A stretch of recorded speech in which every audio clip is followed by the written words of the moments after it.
Garde les yeux sur l'écran. Ne pars surtout pas avant la fin. Parce que la dernière partie pourrait te sauver d'une relation qui te vide. Tu crois connaître les gens autour de toi. Tu penses reconnaître une personne toxique. Tu te dis « je saurais déceler les signaux ». Mais tu te trompes.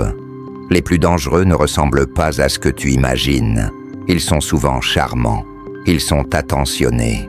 Ils peuvent être des membres de ta famille.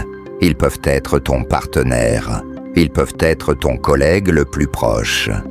Carl Gustav Jung a passé sa vie à étudier ces dynamiques cachées. Il nous a appris un mot essentiel, projection. La projection, c'est quand quelqu'un te colle dessus ses propres émotions. Quand il refuse de voir sa colère, sa jalousie, sa honte, il la dépose sur toi.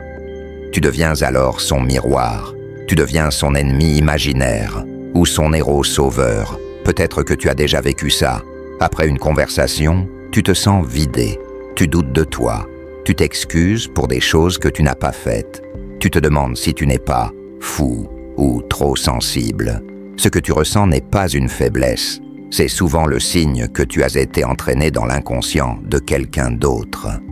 Jung disait que le plus grand danger n'est pas le mal conscient. C'est l'inconscient non intégré. Ceux qui ne voient pas leurs ombres projettent ces ombres et elles trouvent un hôte.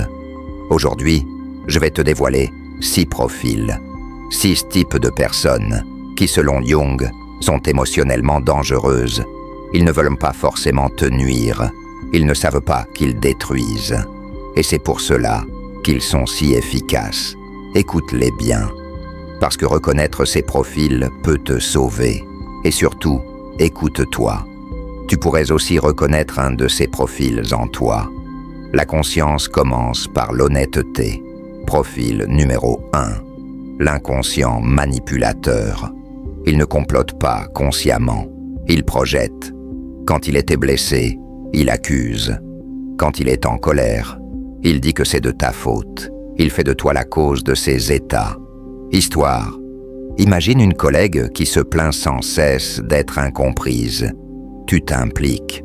Tu deviens son confident. Puis, elle te reproche de ne pas l'avoir soutenue quand elle s'est fâchée. Tu finis par t'excuser pour quelque chose que tu n'as jamais fait. Signe. Tu te sens fatigué après l'avoir vue. Tu doutes de tes souvenirs. Tu deviens celui qui doit réparer. Comment te protéger? Nomme la projection. Dis calmement. Je pense que cela vient de toi, pas de moi. Prendre une pause émotionnelle. Ne joue pas le thérapeute pour quelqu'un qui refuse de se regarder. Profil numéro 2. Le porteur de masque, la persona. Il est parfait en public, toujours poli, toujours bien habillé, toujours dans la norme. Il maîtrise l'image, mais son intériorité est étouffée. À vivre avec lui, tu sens que tout est scénarisé. Les rires semblent calculés, les gestes répétés. Et tu commences à mesurer tes propres réactions. Tu poses un masque aussi. Signe, tout paraît trop propre. Les silences sont lourds. Quand tu exprimes une émotion sincère, il fuit ou minimise. Comment te protéger? Garde ta spontanéité. Ne te conforme pas à la mise en scène. Expose doucement tes limites. Rappelle-toi que l'authenticité est un droit. Si on te demande de jouer un rôle, conserve la possibilité de partir. Profil numéro 3. Le maître de l'ombre réprimé. Là, la menace est silencieuse. Cette personne se contrôle en surface. Mais à l'intérieur, il y a une lave. Elle accumule la rancœur. Elle ne supporte pas la vulnérabilité. Puis un jour, une étincelle et tout explose. Une réaction disproportionnée sur une petite chose, c'est l'explosion de l'ombre. Signe, tension latente. Commentaires condescendants, masqués en plaisanterie. Colère soudaine et longue rancœur. Comment te protéger? Observe les cycles. Ne minimise pas les petites attaques répétées. La constance compte. Si une personne explose sans raison, protège ton espace. La distance est une stratégie saine. Profil numéro 4, le contrôleur moral. Il juge, toujours sous couvert de bien. Ses remontrances sont déguisées en conseils. Il use de culpabilité. Il parle au nom de la morale. Et si tu refuses son don moral, il te rend coupable. Il transforme ta liberté en transgression. Signe, ton plaisir devient une faute. Tu te sens constamment évalué. Il sait retourner la situation en se présentant comme sauveur. Comment te protéger? Interroge les intentions. Demande-toi si le jugement vise à contrôler. Affirme ton autonomie. La responsabilité émotionnelle t'appartient. Tu n'es pas obligé d'être son projet. Profil numéro 5, le complexé, l'avatar des blessures anciennes. Ici, ce ne sont pas des choix conscients, ce sont des morceaux du passé, des complexes qui surgissent et prennent le contrôle. Un mot te ramène à une blessure ancienne. La réaction est disproportionnée. Tu ne peux pas raisonner contre une mémoire. Signe, montagnes russes émotionnelles, moment doux suivi d'attaque. Tu es pris au piège du passé d'autrui.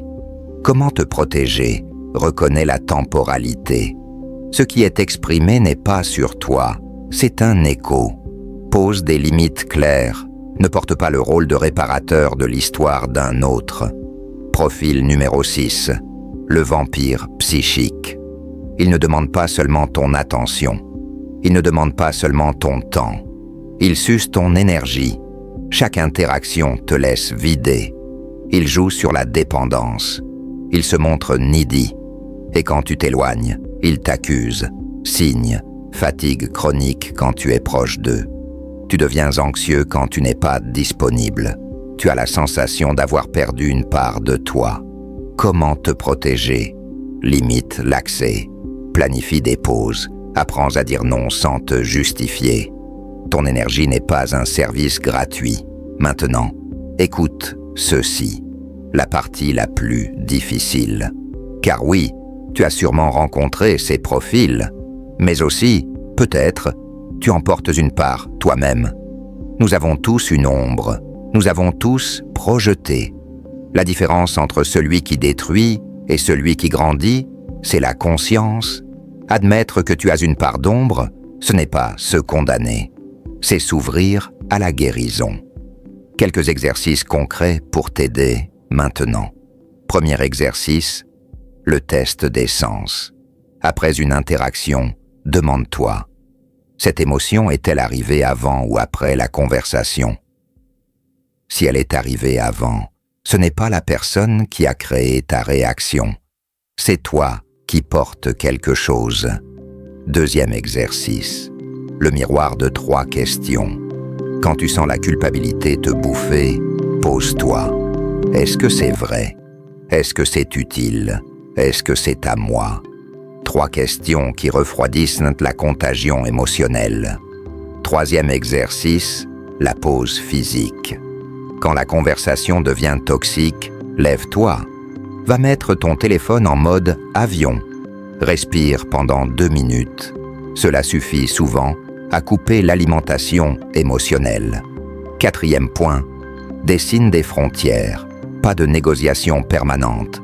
Des règles simples. Heures sans appel. Limites sur les sujets. Les frontières ne sont pas punitives. Elles sont protectrices. Cinquième point, cherche de l'aide. La conscience se développe plus vite avec un tiers. Thérapie, coach, lecture. Jung lui-même parlait du chemin de l'individuation. On ne devient entier qu'en regardant la part inconnue. Dernière révélation. La liberté commence quand tu arrêtes d'être le théâtre des projections des autres. Quand tu comprends que tu n'es pas leur symbole. Quand tu peux dire non sans te sentir coupable. Quand tu te reconnais dans ta complexité humaine. Alors maintenant, dis-moi, lequel de ces profils as-tu déjà rencontré? Lequel as-tu peut-être reconnu en toi? Écris-le en commentaire. La prise de conscience commence par un mot. Si cette vidéo t'a montré quelque chose de nouveau, abonne-toi. On ira plus loin ensemble. On apprendra à repérer, à poser des limites, à intégrer notre propre ombre. Souviens-toi de cette phrase de Jung, paraphrasée. Ce que nous refusons en nous, nous le rencontrons comme destin. Regarde autour de toi, mais regarde surtout en toi. C'est là que commence la vraie protection.